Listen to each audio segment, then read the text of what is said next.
Shalom, my name is Adam, and I welcome you to the parable of the vineyard.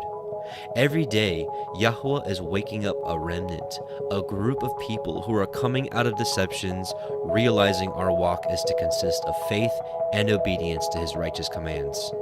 Each week, we read through and examine a portion of the Torah, allowing the Spirit of the Most High to guide, teach, and open our eyes and ears to the wondrous matters out of his law. Join us as we seek to be refined by his word, preparing ourselves for the return of our King of Kings, being faithful and obedient, walking in his way, truth, and life.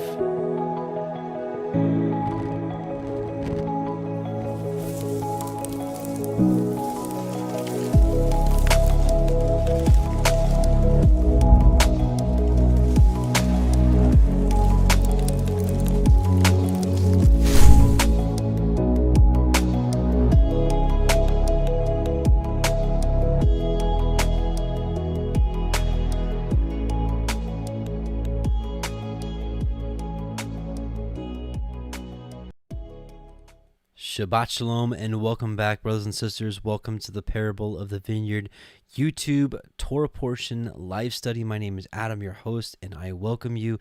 This is week 4 already, and we're almost to the, after this portion, we're almost to the middle of the book of Genesis already. Man, these first couple portions just flies by. But we'll be reading from Genesis chapters 18 through 22. And just a lot to go over. I mean, we've got Messiah Yahusha and the two angels that visit Abraham and his wife, given the promise of the son. We have the destruction of Sodom and Gomorrah. We have Abimelech. We have there's just so much to talk about. So enough chit chat from me. But I just welcome you and praise Yah that He's opened your eyes, that you have decided to seek out his Torah. And so let's petition him that he opens our eyes to the words that we'll be studying tonight. Heavenly Father, Yahuah Most High, we just come before you and we thank you for Shabbat. Quite frankly, I think this is something that we've all have learned is just an amazing blessing. And we just thank you so much for the weekly rest and appointment with you. And we thank you for your word, which for a lot of us are learning is better than earthly food.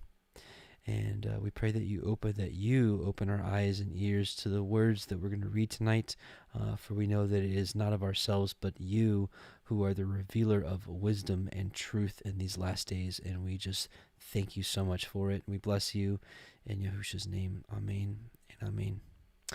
Okay, let's get right into it. So, if just in case you're new, now tonight actually I don't have all of the word audio files. I have it for 18, 19, but I'll be reading 20, 21, and 22. We got a lot of reading to do. Also, in case you're new, I didn't say what I wanted to say. We'll have the Word Audio Project, which is a dramatized version of the reading of the Sefer. It's a pre-recorded reading, so if you see my face and you don't see me reading, but you hear the words, it's because it's a pre-recorded audio. Anyways, most of you already kind of know what that project is, so I won't spend much time on that. So we'll have that for 18 and 19, but I'll read the other.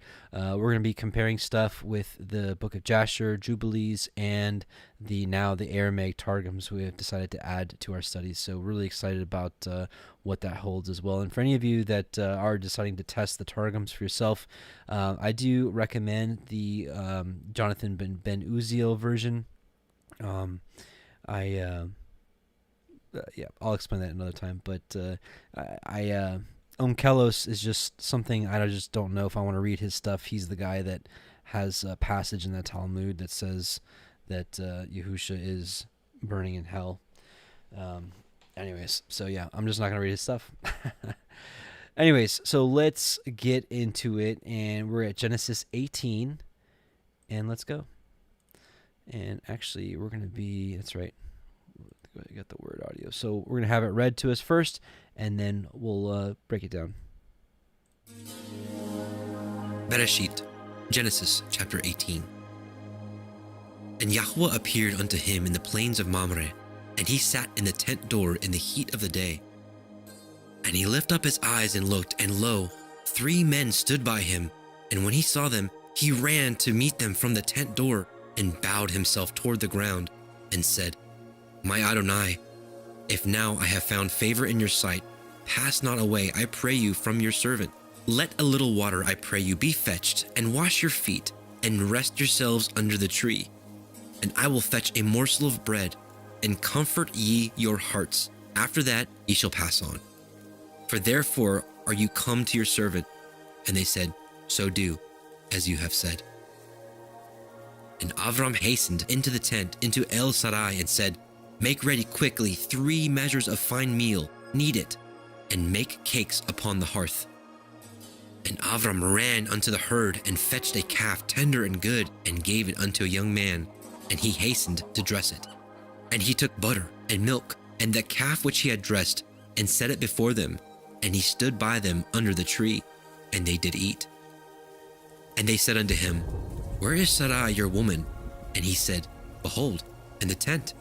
And he said, I will certainly return unto you according to the time of life, and lo, Sarai your woman shall have a son. And Sarai heard it in the tent door which was behind him. Now Abraham and Sarai were old and well stricken in age, and it ceased to be with Sarai after the manner of women. Therefore Sarai laughed within herself, saying, After I am waxed old shall I have pleasure, my Lord being old also? And Yahuah said unto Abraham, Wherefore did Sarai laugh, saying, Shall I of a surety bear a child which am old? Is anything too hard for Yahuah? At the time appointed I will return unto you, according to the time of life, and Sarai shall have a son. Then Sarai denied, saying, I laughed not, for she was afraid. And he said, Nay, but you did laugh. And the men rose up from thence, and looked toward Sodom, and Abraham went with them to bring them on the way. And Yahuah said, Shall I hide from Abraham the thing which I do, seeing that Abraham shall surely become a great and mighty nation, and all of the nations of the earth shall be blessed in him? For I know him, that he will command his children and his household after him, and they shall guard the way of Yahuah, to do justice and judgment, that Yahuah may bring upon Abraham that which he has spoken of him. And Yahuah said, Because the cry of Sodom and Amorah is great, and because their sin is very grievous, I will go down now, and see whether they have done altogether according to the cry of it, which is come unto me, and if not, I will know. And the men turned their faces from thence, and went towards Sodom, but Abraham stood yet before Yahuah. And Abraham drew near and said, Will you also destroy the righteous with the wicked? Perchance there be 50 righteous within the city. Will you also destroy and not spare the place for the 50 righteous that are therein? That be far from you to do after this manner, to slay the righteous with the wicked, and that the righteous should be as the wicked? That be far from you. Shall not the judge of all of the earth do right? And Yahuah said, If I find in Sodom 50 righteous within the city, then I will spare all the place for their sakes. And Abraham answered and said, Behold now, I have taken upon me to speak unto Adonai, which am but dust and ashes. Perchance there shall lack 5 of the 50 righteous.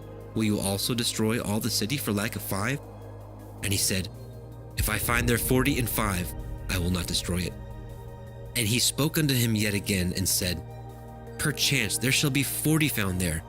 And he said, I will not do it for 40's sake. And he said unto him, Oh, let not Adonai be angry, and I will speak. Perchance there shall 30 be found there. And he said, I will not do it if I find 30 there. And he said, Behold now, I have taken upon me to speak unto Adonai. Perchance there shall be 20 found there. And he said, I will not destroy it for 20's sake. And he said, Oh, let not Adonai be angry, and I will speak yet but this once. Perchance 10 shall be found there. And he said, I will not destroy it for 10's sake. And Yahuah went his way, as soon as he had left communing with Abraham, and Abraham returned unto his place. Okay, so chapter 18. What's really interesting about this chapter is a couple days ago, I sat down to get all my notes together for this Torah portion, and I didn't get but just a few verses in, and I realized that it was time to do the study that I've been thinking about for a long time, and some of you may have already watched it, but let's see. It was the other day, the identity, the angel of Yahuah, and this concept here is kind of what spurred it on, because you're thinking to yourself, okay, well, who actually appeared to Abraham and Sarah? And so, long story short, I believe that this is the angel of Yahuah, commonly known as the angel of the Lord, which I think through that short study, I think the scriptures spoke for themselves that Yahusha, our Messiah, is the angel of Yahuah, also known as the Word of Yahuah, and it was him that was all over the Old Testament. I mean, he was the one that called out from heaven, stopping Abraham from sacrificing Yitzchak. He was the one that spoke to Hagar. He was the one which Hagar ended up calling the angel of Yahuah, as calling him Elohim. He interacted with Gideon, with David. Every time, one of the prophets said, "And the word of Yahuah came unto me, saying," like, who was that, right? Who's the word of Yahuah coming unto him? It's Messiah. He's all over the place. And so, with that study, also believe that this is who it is here, that this is Messiah, Yahusha, because, Messiah says that no man has ever seen the Father. And I believe everything that came out of his mouth is true. So when he says no one's seen the Father, I'm here to say that I believe it's Messiah that has been the manifestation of everything, like the descending fire on Mount Sinai, the pillar of cloud by day and the fire by night, and the burning bush, and just all of it. It's been Messiah the whole time. Now, certainly angels have come down and done what they do, but there's a difference in how an angel speaks and how the angel of Yahuah speaks, which he speaks with authority and speaks that things will be done in first person, like, I will do this, I will do that. Anyways, it's a worthwhile study, and I know some of you out there have some brothers and sisters that have gone astray by denying Messiah through verses like, I am Yahuah and there is none beside me. But unfortunately, that's a huge misnomer and completely taken out of context. And what's interesting is these targums have really bust that wide open, because the word the word of Yahuah was used like over 200 times in the targums and only a handful of times in the Masoretic. So they almost completely wiped it out. And I think they did it for a reason, because the rabbis knew that Messiah was called the Word. I mean, John 1:1, in the beginning was the Word, and the Word was with God, and the Word was with Elohim, and the Word was Elohim, and nothing that was made was not made without him or through him. So I think they completely destroyed and took out the term, the Word, all over the place. So we'll be seeing that a lot more as we continue to go through the scriptures and test the targums. So Genesis 18:1-2, it says that Yahuah appeared to him unto the plains of Mamre, and he appeared as a man, or as an angel. And you can see here that Abraham, and this is something I've been talking about for a while, is Torah, while I love it because it's black and white, it says, do this, don't do that. Do this, don't do that. Great. That's what I need. What we all need. But it's also like, it's kind of some of like the hidden gems like this. I mean, look how Abraham acts. Like, as soon as he came, first of all, he knew it was this is the Word. This is the angel of Yahuah. This is Elohim, essentially, because he's already met him before. He met him in Genesis 15 when he appeared unto Abraham. Maybe even before then. Well, I think he called out to him. Regardless, regardless, Genesis 15:17 totally appeared to Abraham. Abraham knew his appearance already, so he saw him, and that's why he knew this is Elohim, so he bowed down to the ground. And so, I mean, can you imagine if you knew that Messiah, that he was coming to your door, like, how would you act?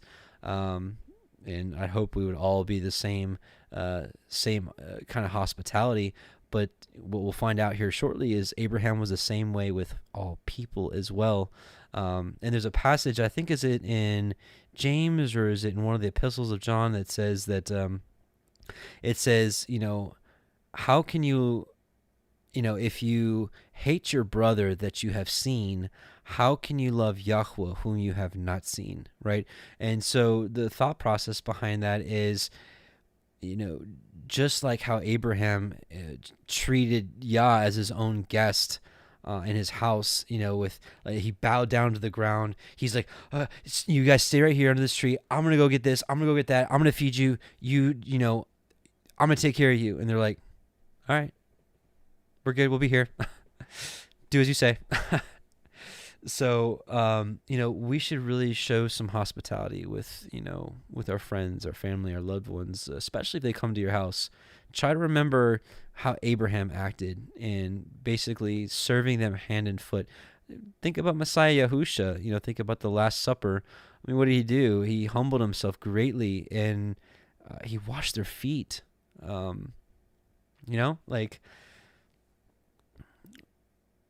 What is it? What's that? What does he say? What did he say to his disciples? He said, he who is greatest among you shall serve, essentially be a servant, kind of act like he acted.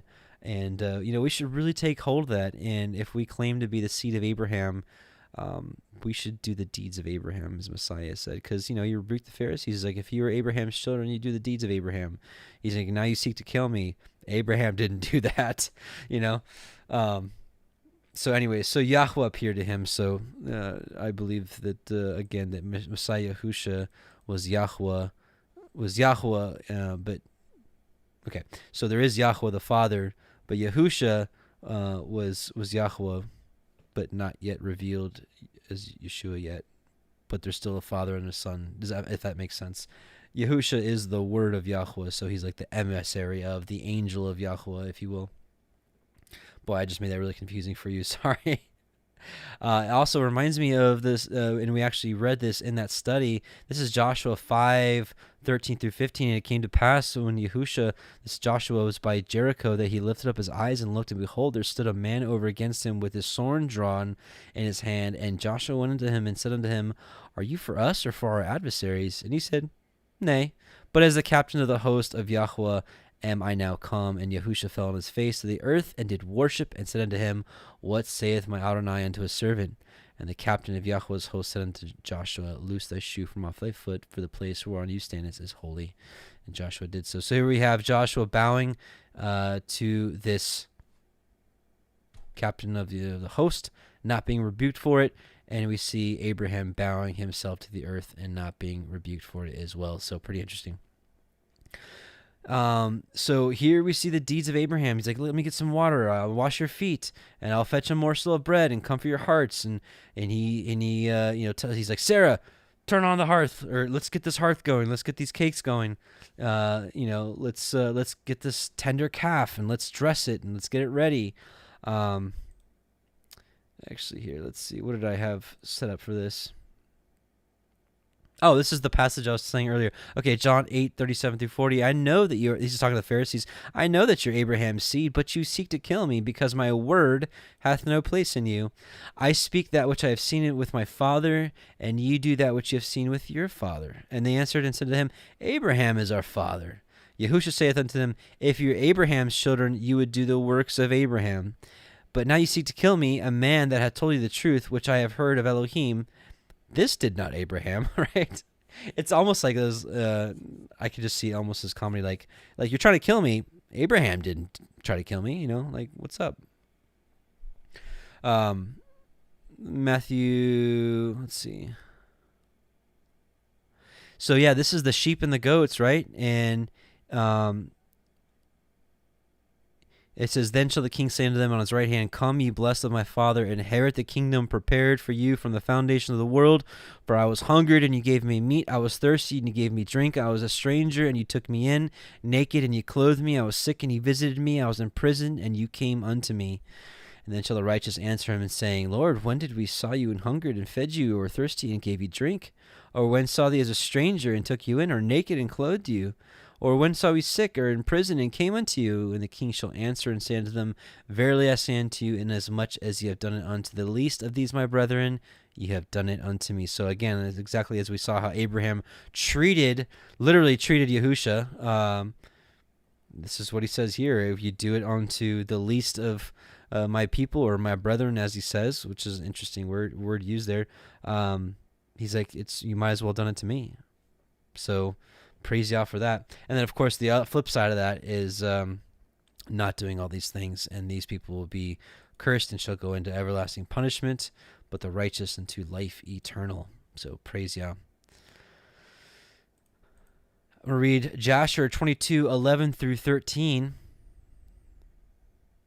"And Abraham planted a large grove in Beersheba and made it to 4 gates facing the 4 sides of the earth. And he planted a vineyard in it, so that if a traveler came to Abraham, he entered any gate which was in his road, and remained there, and ate and drank, and satisfied himself, and then departed. For the house of Abraham was always open to the sons of men that passed and repassed, who came daily to eat and drink in the house of Abraham. And any man who had hunger and came to Abraham's house, Abraham would give him bread, that he might eat and drink and be satisfied. And anyone that came naked to his house, he would clothe with garments as he might choose, and gave him silver and gold, and make known to him Yahuah, who had created him in the earth. This did Abraham all his life." So it's Torah to be hospitable and courteous and serving to our brethren. This is probably a basic concept. You're like, I know that, Adam, but are we really walking that out? And I'm asking myself as well. Are there ways that I can improve my hospitality and my friendliness and my kindness to my brethren? And we need to extend courtesy to even the non-believers and wicked. So, because it's like, how can we be a light if we're like snubbing, people that don't walk the same way we walk? Am I saying you need to be their best friends? No, but am I saying that we should be courteous to them and kind and long-suffering and merciful? Well, yeah. How else are they going to be attracted to the truth? Right? Messiah, again, I said this earlier on the Revelation stream, but Messiah is like, you are the light of the world. A city on a hill cannot be hid. So let therefore your light shine before men, that they may see your good works and glorify your Father which is in heaven. So people, there's a difference, we're like when we do alms, we give to charity and stuff, that we should do that in private, he says. But the other stuff, the works of the Torah, people should see this and should be like, wow, this is different. What's something a little different about you? What denomination are you? What church are you part of? And there you go. The door is wide open for you. All right. So let's look at verse 14. "Is anything too hard for Yahuah? At the time appointed, I will return unto you." And this is actually the Hebrew word moed is here, which is the same word used for festival. I do believe that, I think it's in Jubilees, it says that he came to him on, that Isaac was actually born on first fruits, which is interesting. But yeah, so is anything too hard for Yahuah? At the time appointed, in moed, and then we know this is the same word used for the feast days, so pretty interesting stuff.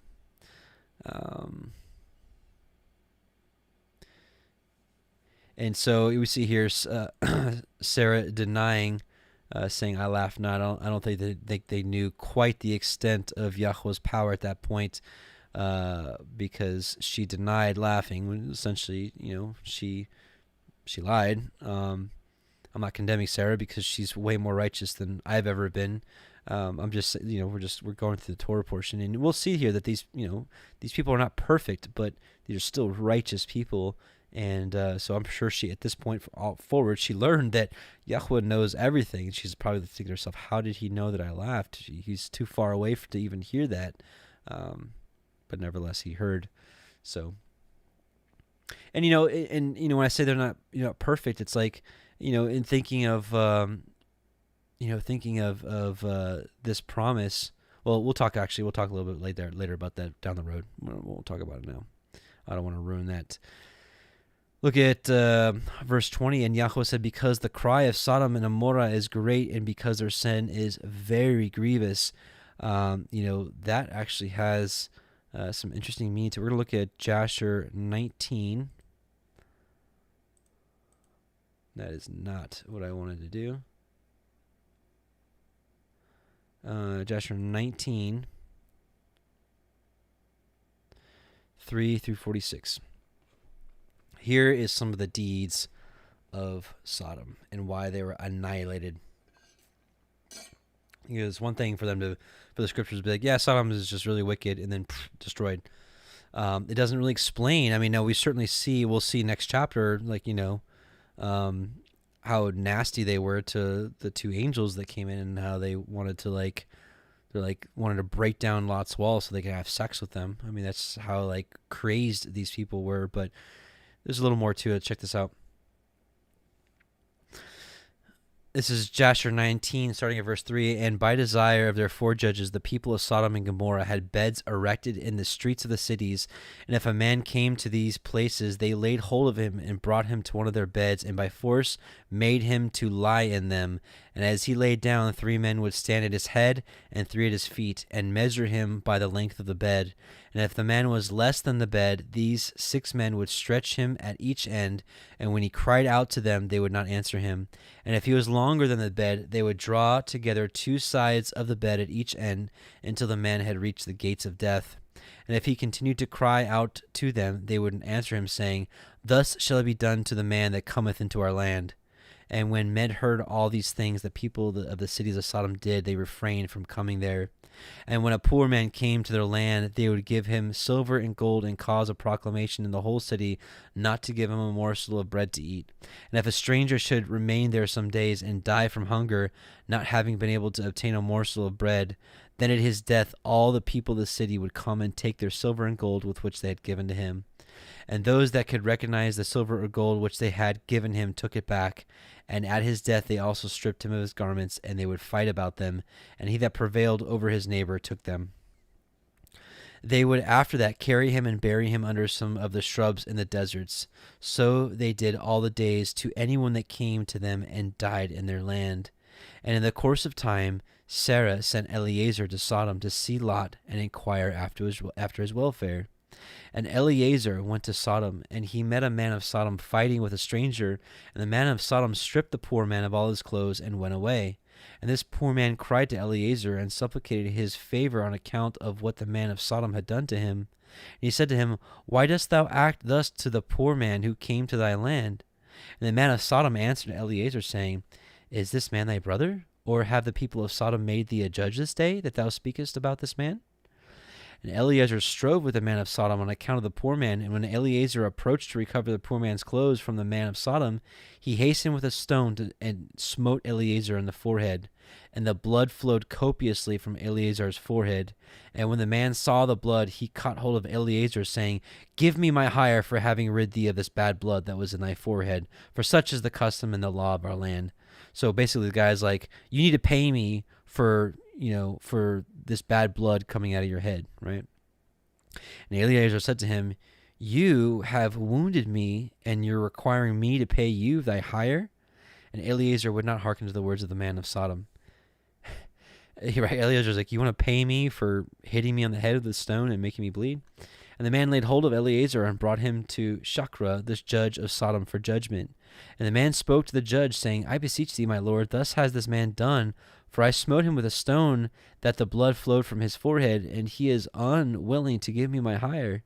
And the judge said to Eliézert, This man speaketh the truth to you. Give him his hire, for this is the custom in our land. And Eliézert heard the words of the judge. I love this. And Eliezer heard the words of the judge, and he lifted up a stone and smote the judge, and the stone struck on his forehead, and the blood flowed copiously from the forehead of the judge. And Eliezer said, If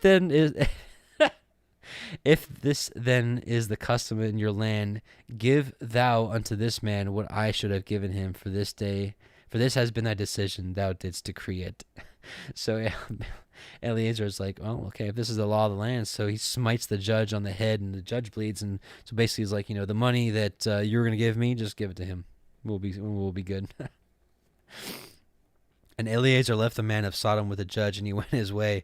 And when the kings of Elam had made war with the kings of Sodom, the kings of Elam captured all the property of Sodom, and they took Lot captive with his property. And when it was told Abraham, he went to make war with the kings of Elam, and he recovered from their hands all the property of Lot, as well as the property of Sodom. At that time, the wife of Lot bare him a daughter, and he called her name Paltith, saying, Because Elohim hath delivered him and his whole household from the kings of Elam. And Paltith, daughter of Lot, grew up, and one of the men of Sodom took her for a wife. And a poor man came into the city to seek a maintenance, and he remained in the city some days. And all the people of Sodom caused a proclamation of their custom not to give this man a morsel of bread to eat until he dropped dead upon the earth, and they did so. And Paltith, the daughter of Lot, saw this man lying in the streets, starved with hunger, and no one would give him anything to keep him alive, and he was just upon the point of death. And her soul was filled with pity on account of the man. And she fed him secretly with bread for many days, and the soul of this man was revived. For when she went forth to fetch water, she would put the bread in the water pitcher, and when she came to the place where the poor man was, she took the bread from the pitcher and gave him to eat. So she did many days. And all the people of Sodom and Gomorrah wondered how this man could bear starvation for so many days. And they said each to each other, This can only be that he eats and drinks, for no man can bear starvation for so many days, or live as this man has, without even his countenance changing. And 3 men concealed themselves in a place where the poor man was stationed, to know who it was that brought him bread to eat. And Paltith, the daughter of Lot, went forth that day to fetch water. And she put bread into her pitcher of water, and she went to draw water by the poor man's place. And she took out the bread from the pitcher and gave it to the poor man, and he ate it. And the 3 men saw what Paltith did to the poor man, and they said to her, It is you who have supported him, and therefore he has not starved, nor changed in appearance, nor died like the rest. And the 3 men went out of the place in which they were concealed, and they seized Paltith and the bread which was in the poor man's hand. And they took Paltith and brought her before the judges. And they said to them, Thus did she do, and it is she who supplied the poor man with bread.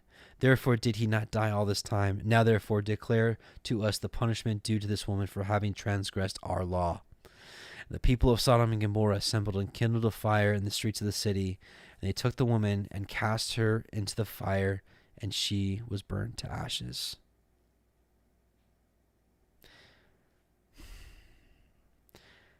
And in the city of Admah there was a woman who they did the like.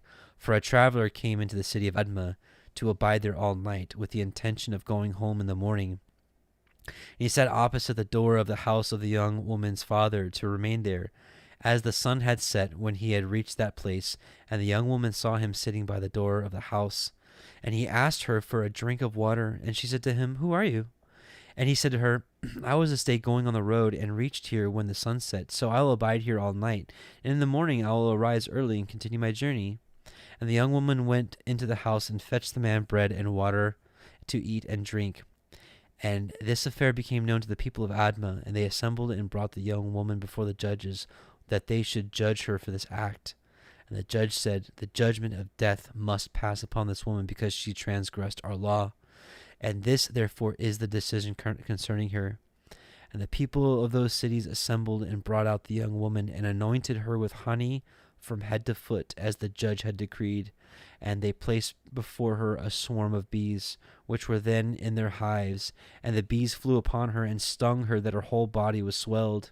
And the young woman cried out on account of the bees, but no one took notice of her or pitied her.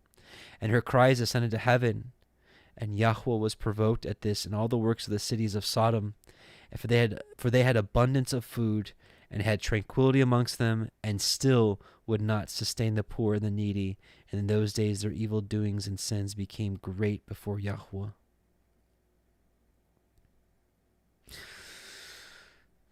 that's just a few. There's more actually about them, what they do, but that's just a few things. Boy, it's just nasty stuff. Let's take a look at 20. So this whole passage of 25 through 33. This is the part where Abraham is praying to the Most High. He's like, if you find 50 righteous in here, will you save? Will you spare them? He's like, yeah, 50.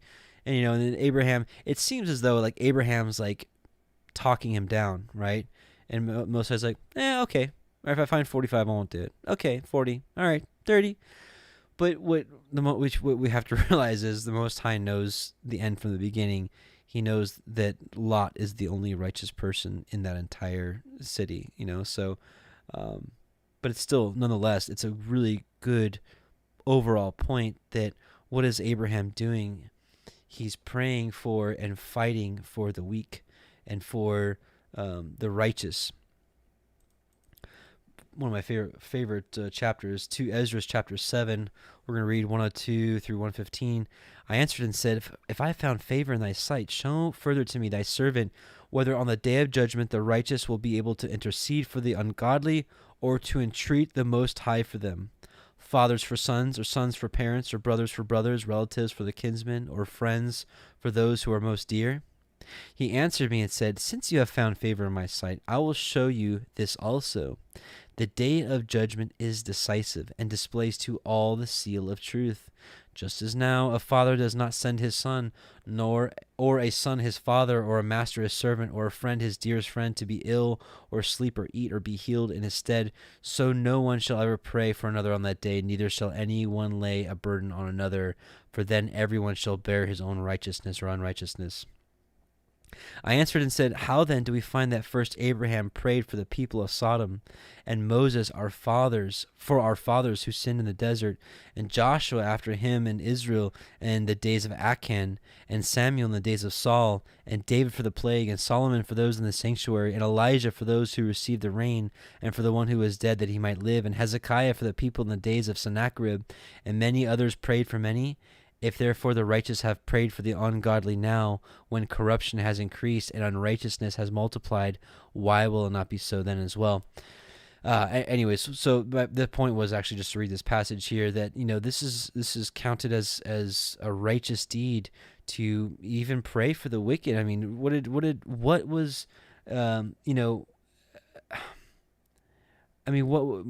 Abraham was he was praying for the righteous to be spared, but essentially he was also praying for those that were not righteous, that maybe that they might have a chance, or Messiah, where is it? It's actually in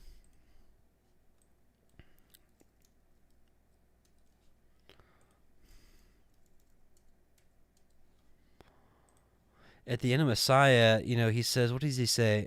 End of Matthew 5, what does Messiah said?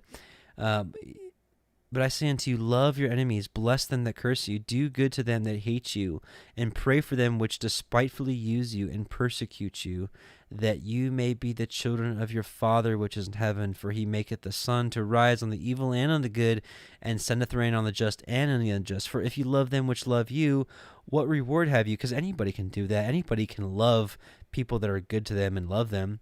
Do not even the publicans the same? And if you salute your brethren only, what do you more than others? Do not even the publicans so? That's why I was saying, even to treat the, people that aren't in covenant with Yahuwah, treating them well and being good to them. That's how Abraham rolled. So he says, be therefore perfect, even as your Father which is in heaven is perfect. So when it pertains to treating others and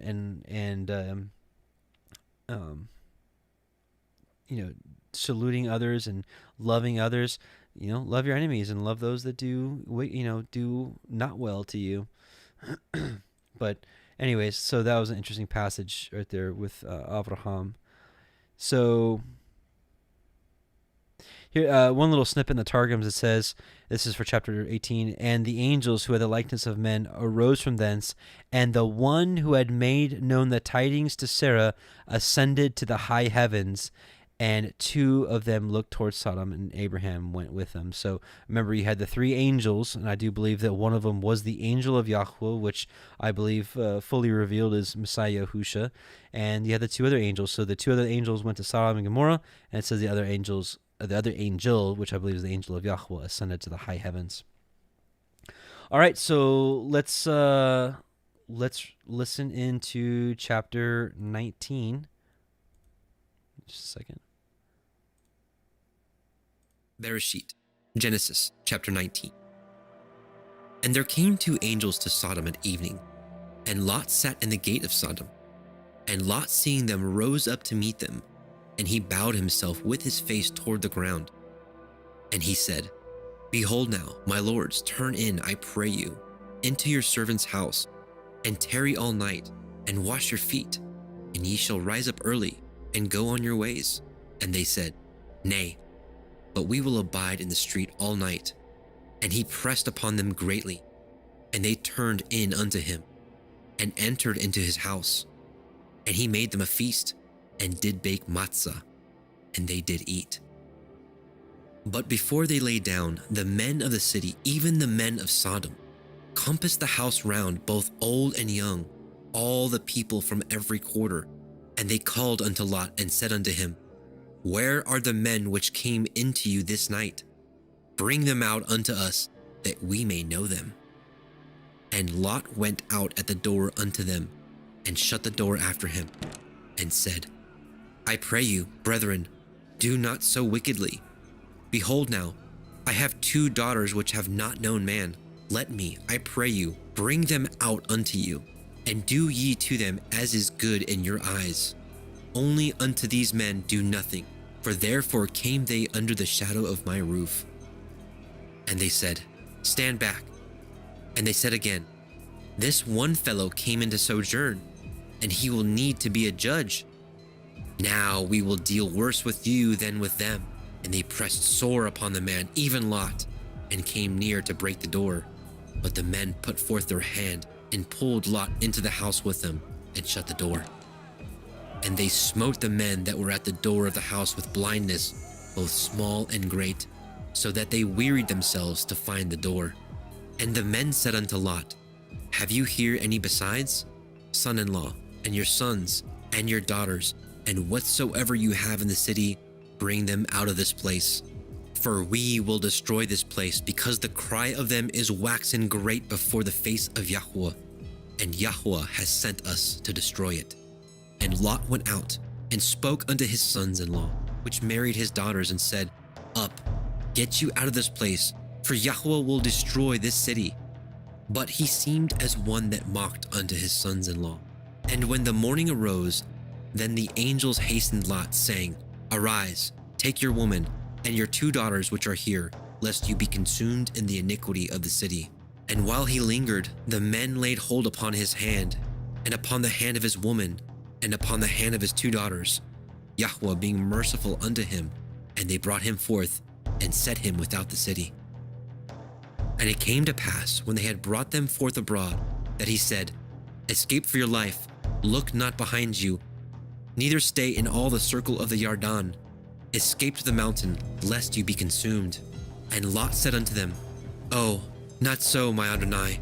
Behold now, your servant has found grace in your sight, and you have magnified your mercy, which you have showed unto me in saving my life. And I cannot escape to the mountain, lest some evil take me, and I die. Behold now, this city is near to flee unto, and it is a little one. Oh, let me escape thither, and my soul shall live. And he said unto him, See, I have accepted you concerning this thing also, that I will not overthrow this city, for which you have spoken. Make haste, escape thither, for I cannot do anything till you are come thither. Therefore the name of the city was called Zoar. The sun was risen upon the earth when Lot entered into Zoar. Then Yahuah rained upon Sodom and upon Amorah brimstone and fire from Yahuah out of the heavens, and he overthrew those cities, and all the circle of the Yarden, and all the inhabitants of the cities, and that which grew upon the ground. But his woman looked back from behind him, and she became a pillar of salt. And Abraham got up early in the morning to the place where he stood before Yahuah, and he looked toward Sodom and Amorah, and toward all the land of the circle of the Yarden, and beheld, and lo, the smoke of the country went up as the smoke of a furnace. And it came to pass, when Elohim destroyed the cities of the circle of the Yarden, that Elohim remembered Abraham, and sent Lot out of the midst of the overthrow, when he overthrew the cities in which Lot dwelt. And Lot went up out of Zoar, and dwelt in the mountain, and his 2 daughters with him, for he feared to dwell in Zoar, and he dwelt in a cave, he and his 2 daughters. And the firstborn said unto the younger, Our father is old, and there is not a man in the earth to come in unto us after the manner of all the earth. Come, let us make our father drink wine, and we will lie with him, that we may preserve seed of our father. And they made their father drink wine that night. And the firstborn went in, and lay with her father, and he perceived not when she lay down, nor when she arose. And it came to pass on the morrow, that the firstborn said unto the younger, Behold, I lay yesternight with my father. Let us make him drink wine this night also, and go in, and lie with him, that we may preserve seed of our father. And they made their father drink wine that night also. And the younger arose, and lay with him, and he perceived not when she lay down, nor when she arose. Thus were both the daughters of Lot with child by their father. And the firstborn bore a son, and called his name Moab. The same is the father of the Moabim unto this day. And the younger, she also bore a son, and called his name Ben-Ammi. The same is the father of the children of Ammon unto this day.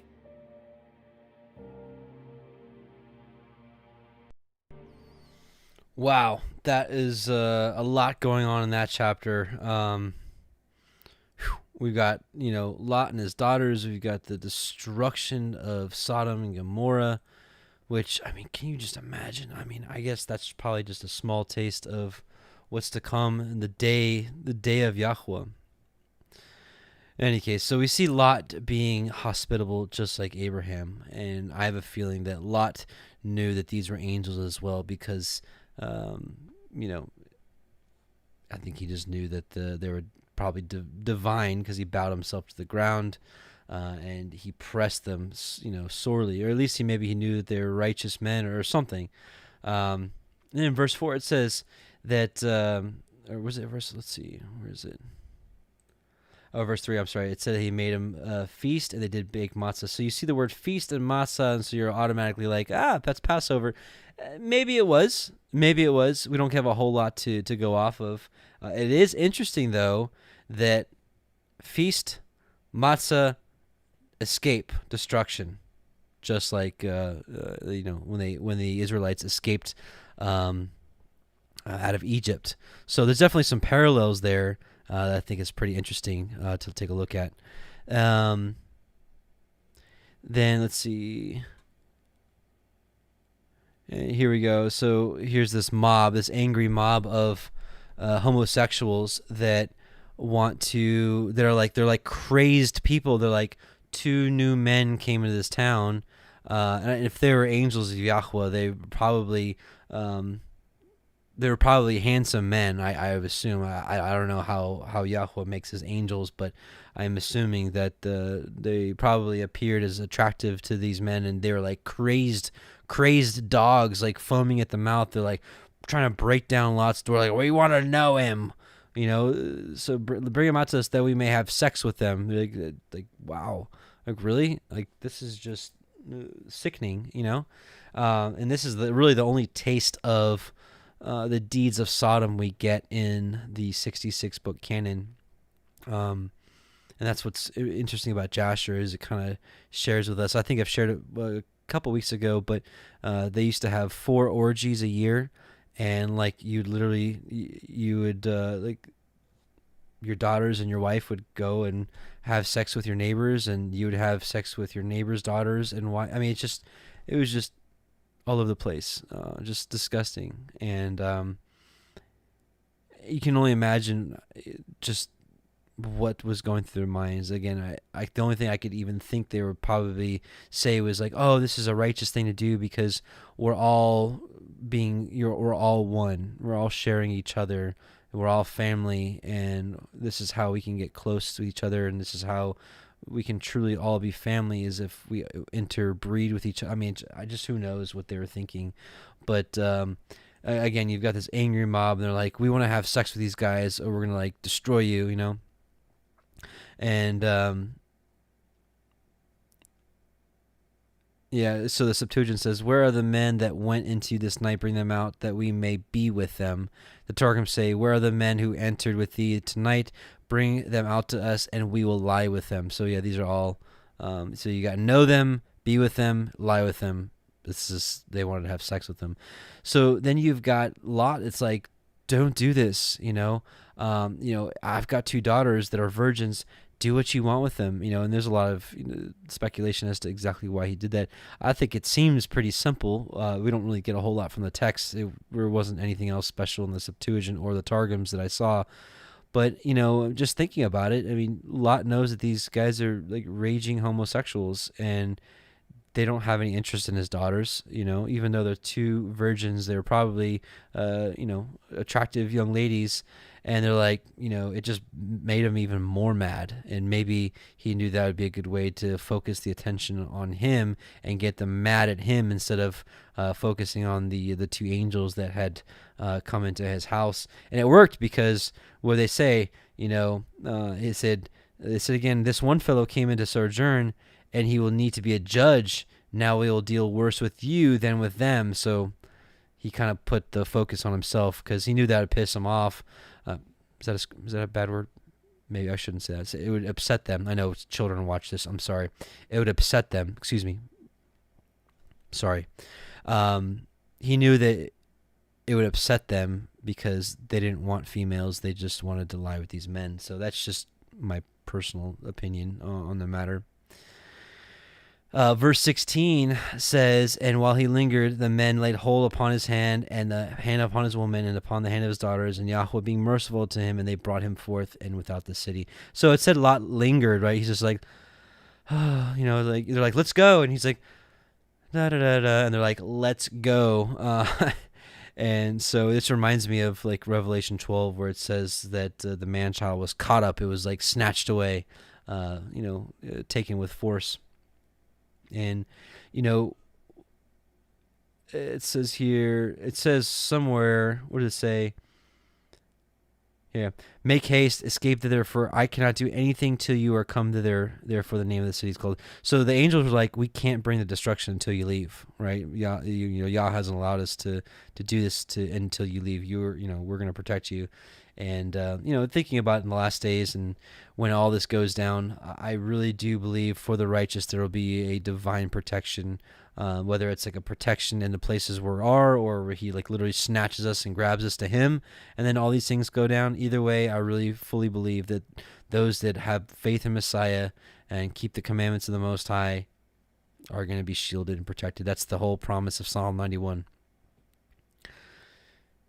Verse 24, then Yahuah rained upon Sodom and Gomorrah brimstone of fire from Yahuah out of the heavens. So it's interesting that so there's still, if you go to Sodom and Gomorrah, there's like these balls of sulfur that are spread all over the land. And this is like this is like city walls that were encased by ash and preserved. Anyways, it's a fascinating study. Sodom and Gomorrah is exactly where it is today, and it's an entire city encased in ash with these balls of sulfur that can't be found anywhere else on the world. Where does it say here?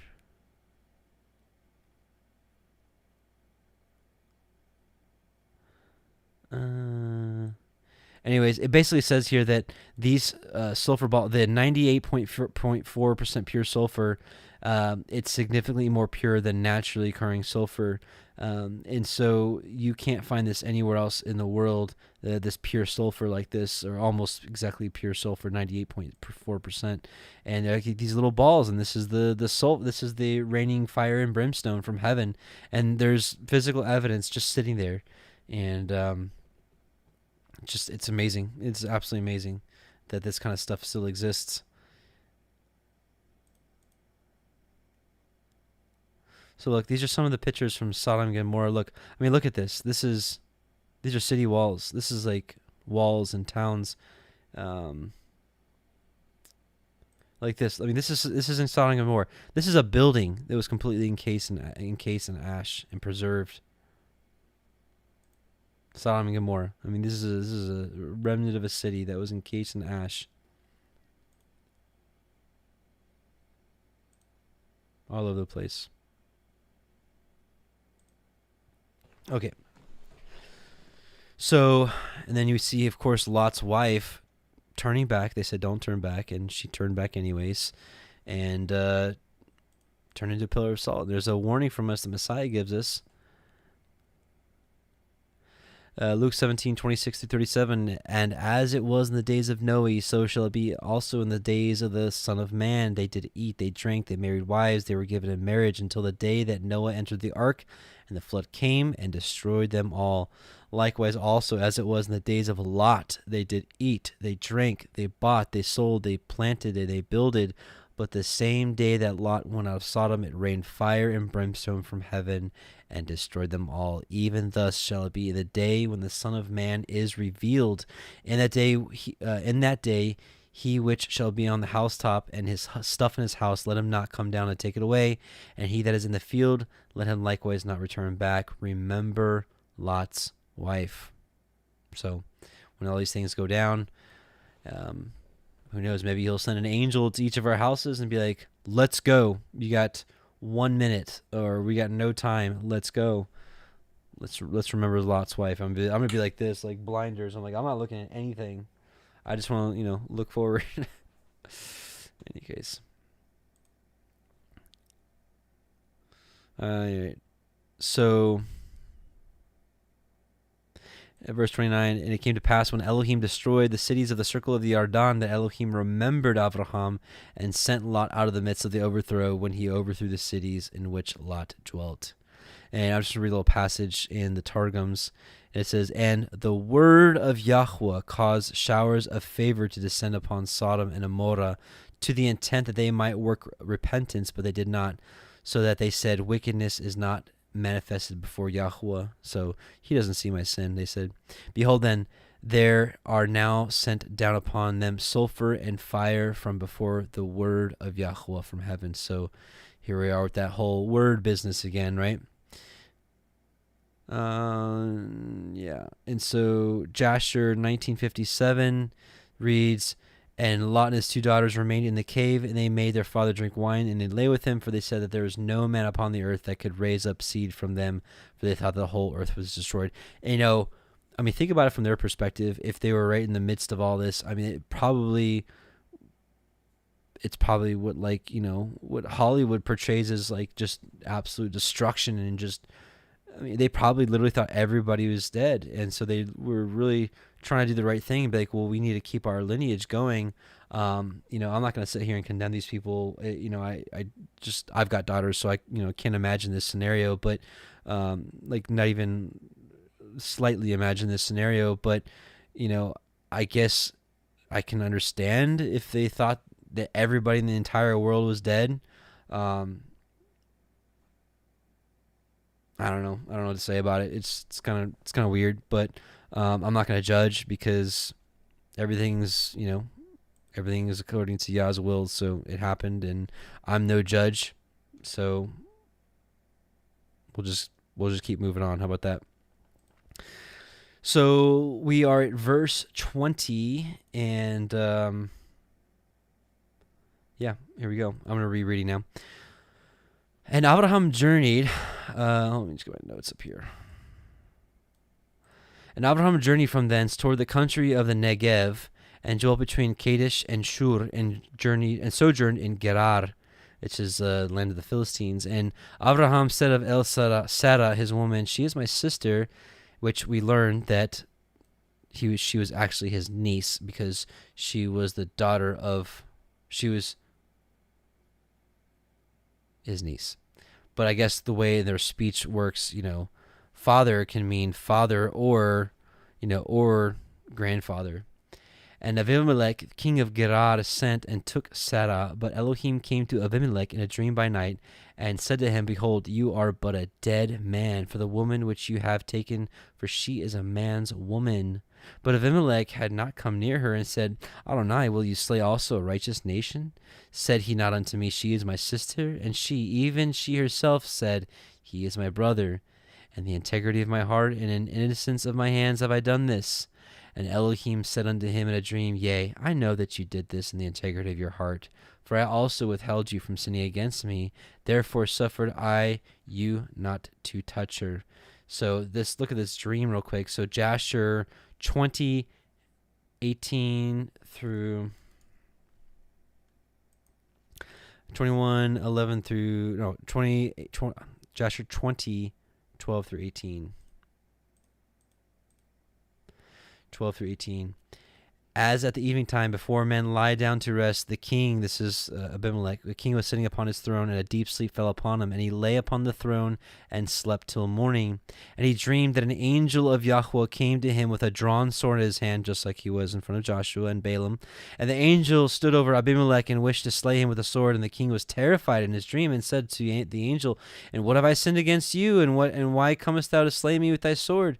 And the angel answered and said to Abimelech, Behold, thou diest on account of the woman which thou didst yesternight bring to thy house, for she is a married woman, the wife of Abraham, who came to thy house. Now therefore return that man his wife, for she is his wife.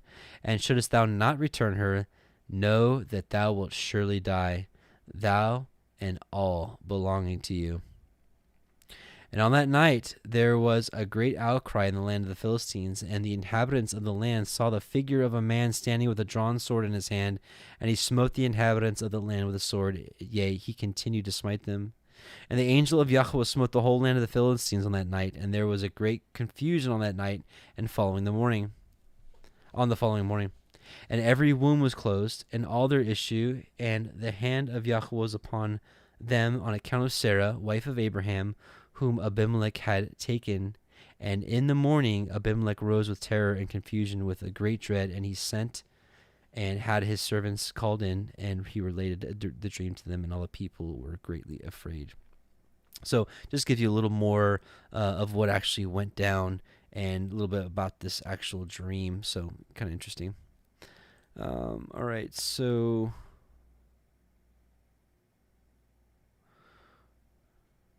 verse 7, Now therefore restore the man his woman, for he is a prophet, and he shall pray for you, and you shall live.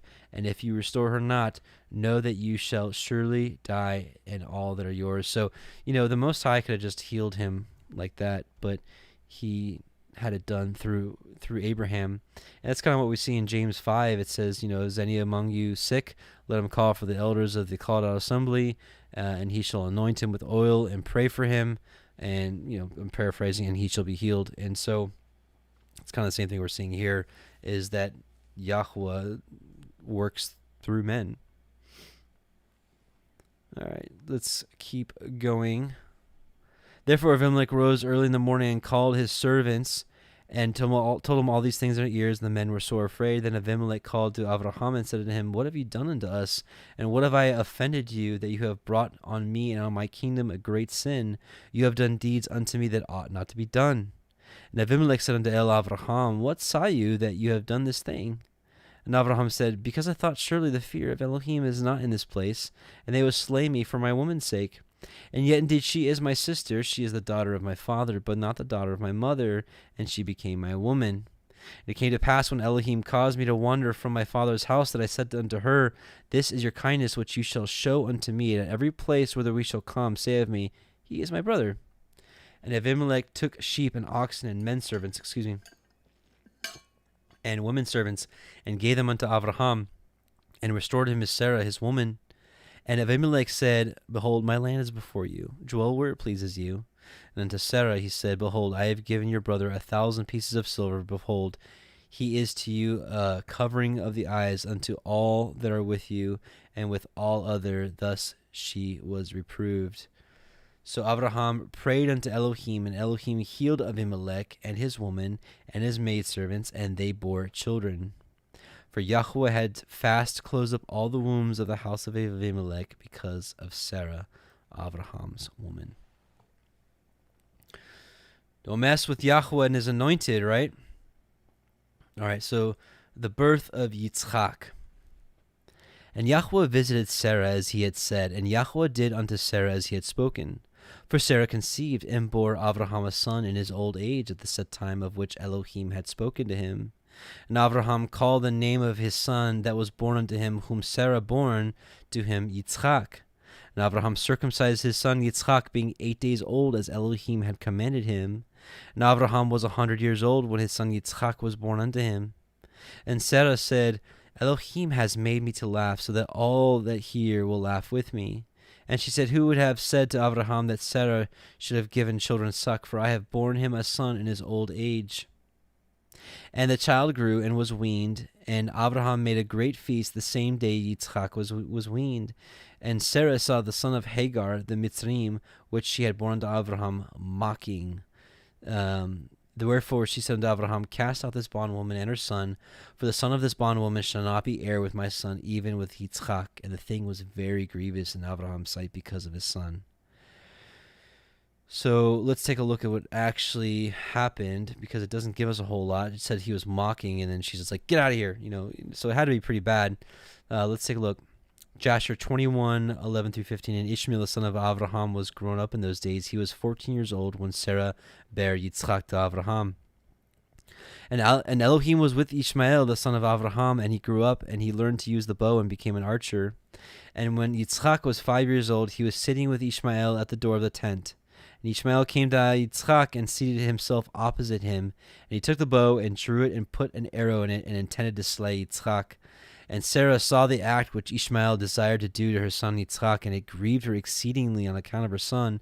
And she sent for Abraham and said to him, Cast out this bondwoman and her son, for her son shall not be heir with my son, for thus did he seek to do unto him this day. So again, this is just, it seems a lot more plausible, as this was the situation that would send Sarah like over the edge, be like, all right, get out of here. You guys are done, So something to think about. Verse 12, And Elohim said unto Abraham, Let it not be grievous in your sight because of the lad, because of your bondwoman, and all that Sarah has said unto you, hearken unto her voice, for in Yitzchak shall your seed be called. So it's interesting, in the Targum it says, Hearken unto all that Sarah hath saith unto you, because she is a prophetess. Interesting. 13, Also the son of the bondwoman will I make a nation, because he is your seed. And Abraham rose up early in the morning and took bread and a bottle of water and gave it unto Hagar, putting it on her shoulder and the child, and sent her away. And she departed and wandered in the wilderness of Be'er Sheva. So this is the well of seven. And the reason it was called the well of the seven was because of the 7 ewe lambs that was sacrificed between Abraham and Abimelech. Yeah. Okay.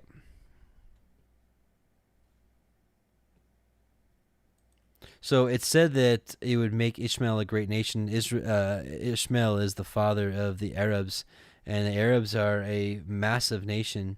Let's see, it says, where is it? Never mind. We just know that Arabs are a massive population. Oh, here we go. That was the wrong thing. Population. Yeah, Arab world, 423 million people. It's almost half a million.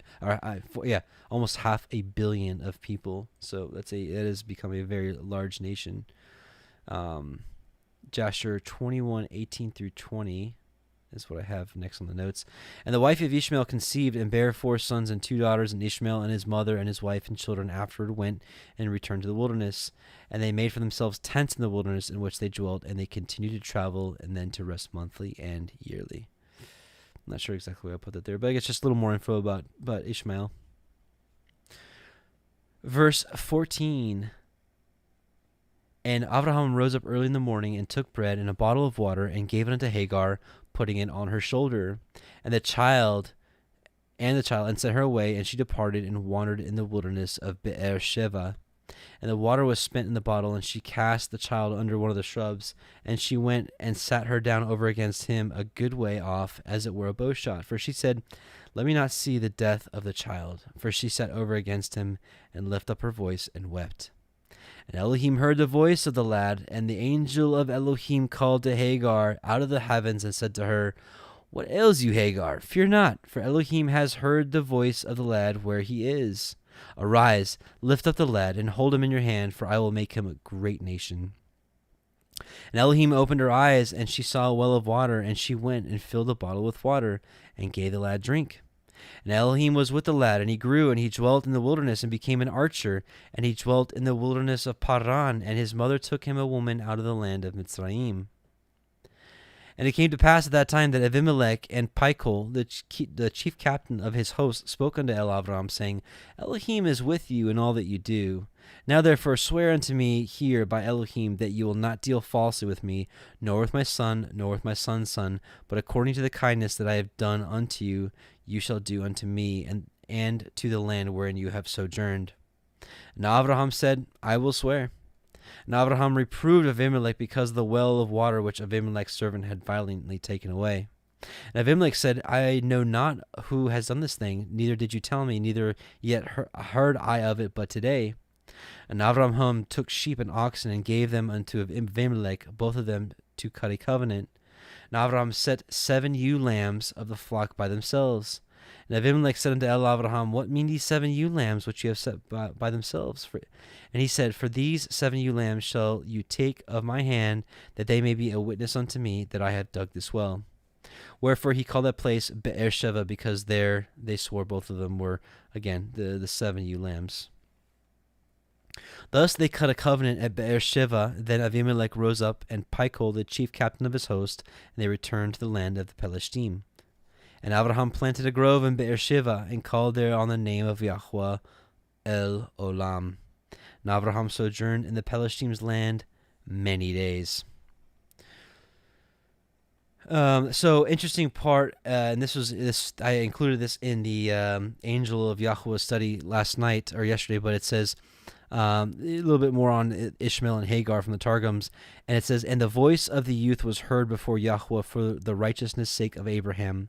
And the angel of Yahuah called to Hagar from heaven and said, What to thee, Hagar? Faint not, for the voice of the youth is heard before Yahuah. Neither shall judgment be according to the evil which he will do, but according to the righteousness of Abraham is mercy upon him in the place where he is. Arise, support the child, and strengthen thine hand in him, for I have set him for a great people. And Yahuah opened her eyes, and showed her a well of water, and she went and filled the cruse with water, and she gave the youth to drink. And the word of Yahuah was the helper of the youth, and he grew and dwelt in the wilderness, and became a skillful master of the bow.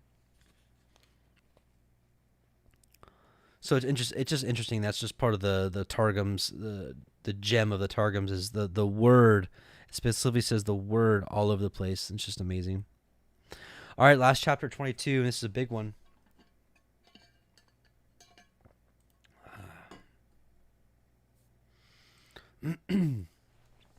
This is the sacrifice, the binding of Isaac. So Genesis 22:1, and it came to pass after these things that Elohim did try Abraham, and said unto him, Abraham, and he said, Behold, here am I. And he said, Take now your son, your Yachid, Yitzchak, whom you love, and get you into the land of Moriah, and offer him there for a burnt offering upon one of the mountains of which I will tell you of.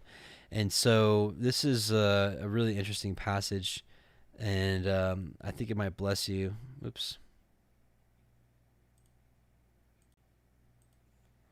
What are we going to read? I'm sorry. No, it's Jasher 22, 1 through 3. All right, we already read that. And then 40 through 55, is that right?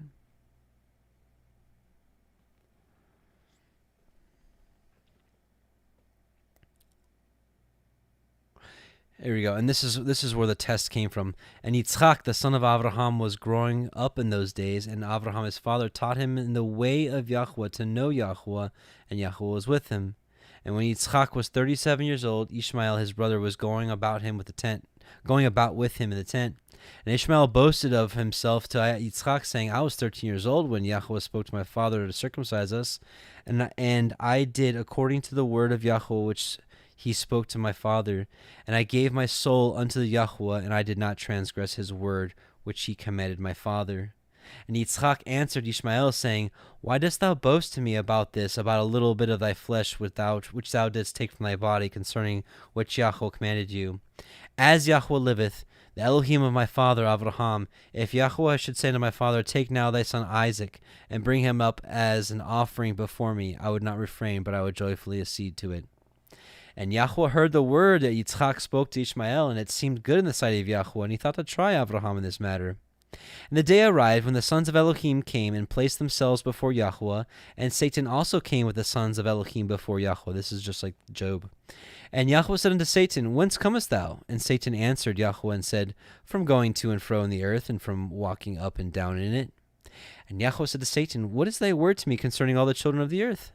And Satan answered Yahuah and said, I have seen all the children of the earth who serve thee and remember thee when they require anything from you. And when thou givest the thing that they require from you, they sit at their ease and forsake you, and they remember you no more. Hast thou seen Abraham the son of Terah, who at first had no children, and he served thee and erected altars to thee wherever he came, and he brought up offerings upon them, and he proclaimed thy name continually to all the children of the earth? And now that his son Yitzchak is born to him, he has forsaken you. He has made a great feast for all the inhabitants of the land, and Yahuah he has forgotten. For amidst all that he has done, he has brought thee no offering, neither burnt offering, nor peace offering, neither ox, lamb, nor goat, of all that he kindled on the day that his son was weaned. For amidst all that he has done, even from the time of his son's birth till now, being 37 years, he built no altar before you, nor brought any offering to you, for he saw that thou didst give what he has requested before you, and therefore he forsook you. And Yahuah said to Satan, Hast thou considered my servant Abraham? For there is none like him upon the earth, a perfect and upright man before me, one that feareth Elohim and avoideth evil. As I live, were I to say unto him, Bring up Yitzchak thy son before me, he would not withhold him from me. Much more if I told him to bring up a burnt offering before me from his flock or herds. And Satan answered Yahuah and said, Speak then now unto Abraham as thou hast said, and thou wilt see whether he will not this day transgress and cast aside thy words. So that's how this testing really came about. Let's keep going. Verse 3, And Abraham rose up early in the morning and saddled his ass and took 2 of his young men with him and Yitzchak his son and clave the wood for the burnt offering and rose up and went unto the place of which Elohim had told him. Then on the 3rd day Abraham lifted up his eyes and saw the place afar off. And Abraham said unto his young men, Abide ye here with the ass, and I and the lad will go yonder and worship and come again to you. And Abraham took the wood of the burnt offering and laid it upon Yitzchak his son, and he took the fire in his hand and a knife, and they went both of them together. And Yitzchak spoke unto Abraham his father and said, My father. And he said, Here am I, my son. And he said, Behold the fire and the wood, but where is the lamb for a burnt offering? And Abraham said, My son, Elohim will provide himself a lamb for a burnt offering. So they went both of them together. And they came to the place which Elohim had told him of, and Abraham built there an altar there, and laid the wood in order, and bound Yitzchak his son, and laid him on the altar upon the wood. And Abraham stretched forth his hand, and took the knife to slay his son. And the angel of Yahuah called unto him out of the heavens, and said, Abraham, Abraham. And he said, Here am I. And he said, Lay not your hand upon the lad, neither do you anything unto him, for now I know that you fear Elohim, seeing you have not withheld your son, your Yachid, your only begotten son, from me. And Abraham lifted up his eyes and looked, and behold, behind him a ram caught in a thicket by his horns. Now Abraham went and took the ram and offered him up for a burnt offering in the stead of his son. And Abraham called the name of the place Yahuah Yireh, as it is said to this day, in the mount of Moriah, in the mount of Yahuah, it shall be seen. And the angel of Yahuah called unto Abraham out of the heavens the 2nd time, and said, By myself I have sworn, says Yahuah, for because you have done this thing and have not withheld your son, your Yahid, that in blessing I will bless you, and in multiplying I will multiply your seed as the stars of heaven, and as the sand which is upon the seashore, and your seed shall possess the gate of his enemies. And in your seed shall all the nations of the earth be blessed, because you have obeyed my voice.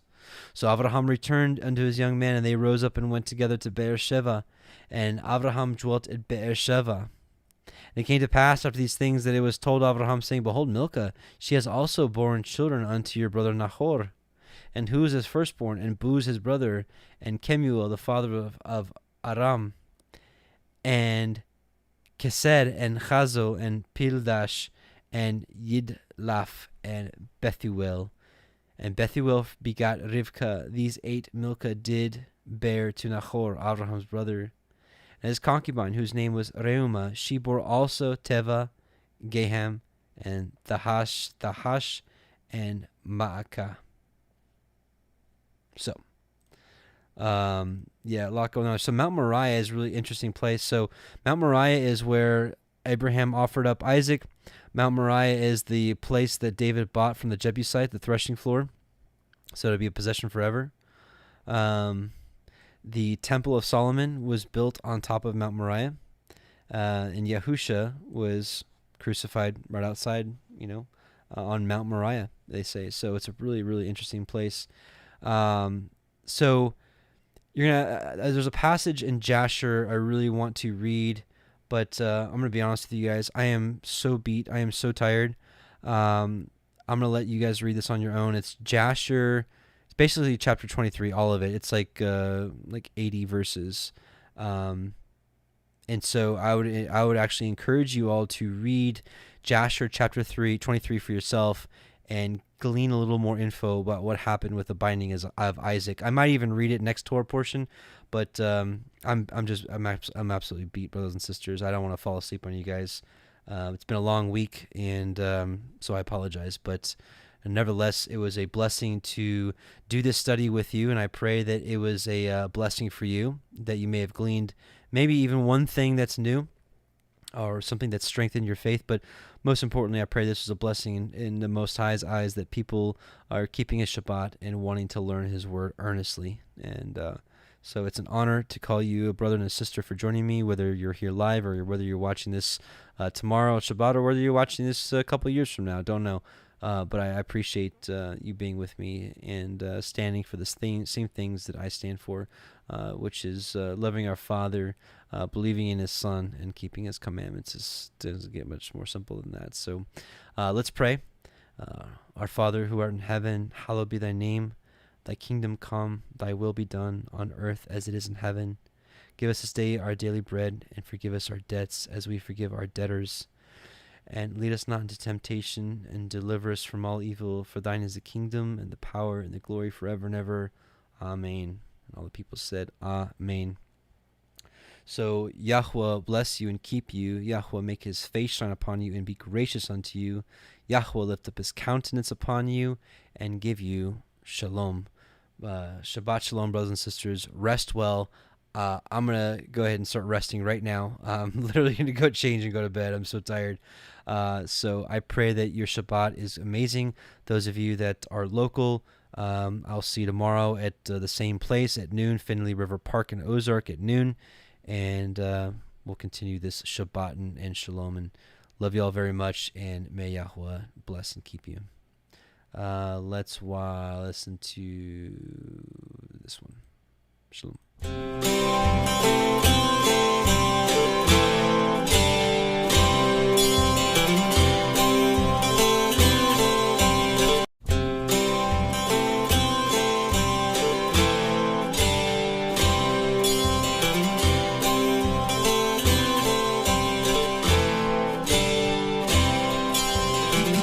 I hear the farmers crying, kingdom come.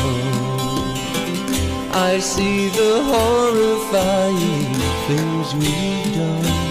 I want to go way down by the end of the road, all the way to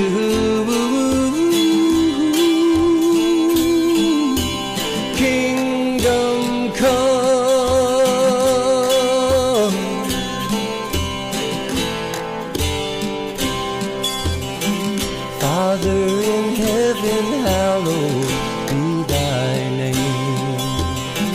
Thy will be done on earth, oh hear me pray, give us this day. Let our needs get met along the way. And most of all I pray you, let your kingdom come. Yeah, kingdom come.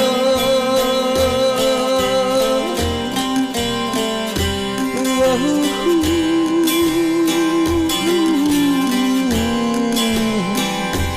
All our brightest dreams are shadowed by the darkness of the night. I keep watching the horizon for the slightest hint of light. Give us this day, give us this day. Let your kingdom come. Whoa.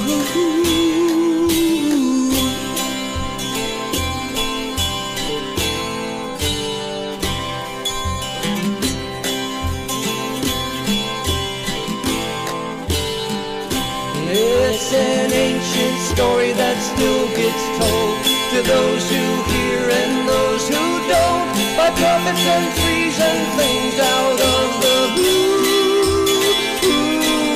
But once that cry has reached your ears, your heart gets filled by what you hear, and what you hear is just the sound